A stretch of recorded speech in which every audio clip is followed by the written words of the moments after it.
بسم اللہ الرحمن الرحیم۔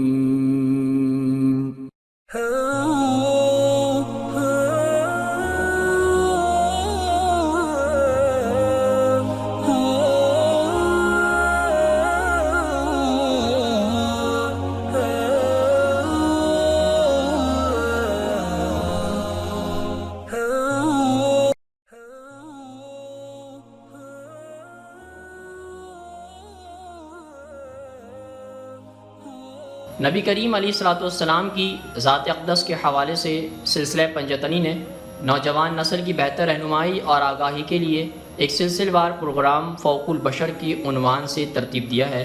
آج ہم انشاءاللہ اس سلسلے کی اگلی قسط کا آغاز کرتے ہیں۔ قدیم سمری زبان میں ایک درج ایک منتر کا خلاصہ کچھ یوں ہے: سر کا درد صحرا میں یوں پھرے جیسے سنسنا کر ہوا چلتی ہوئی، آسمانی بجلی جیسے کڑکتی، اوپر اور نیچے گرتی ہوئی اتنی روشن جیسے کوئی ٹوٹا ستارہ، شبنم کی طرح غائب سے آتی ہوئی مسافروں کی راہ روک کر کھڑی، رات دن کی طرح پیچھا کرتی ہوئی، جس شخص کو اس نے آ لیا یہ اس پر پلتی ہے جیسے کوئی ہولناک آندھی موت جو زندگی کو نگلتی ہوئی۔ یہ صرف سر درد اور موسمی بخار نہیں تھا بلکہ ایک انتہائی مہلک اور مرگ آور بیماری کا حملہ تھا جس طرح کی علامات رقم ہیں اور بیماری کی طوالت یعنی 10 روز اس عارضے کی کلاسیکی نشانیاں ہیں۔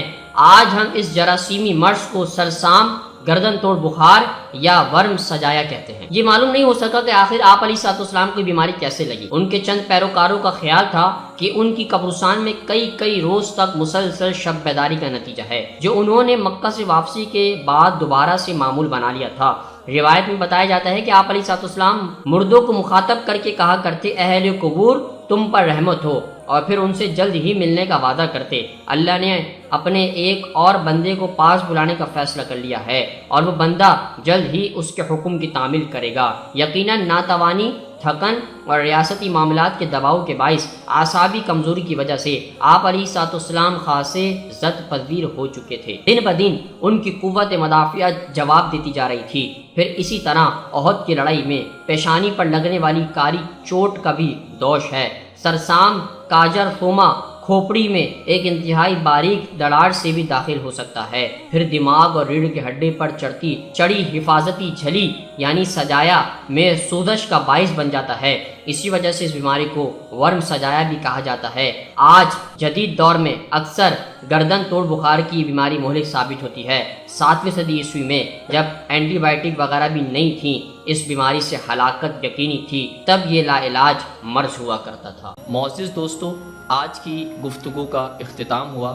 انشاءاللہ کل آپ سے پھر ملاقات کریں گے ایک نئے ذکر اور فکر کے ساتھ۔ اپنا بہت سارا خیال رکھیے گا۔ اللہ حافظ۔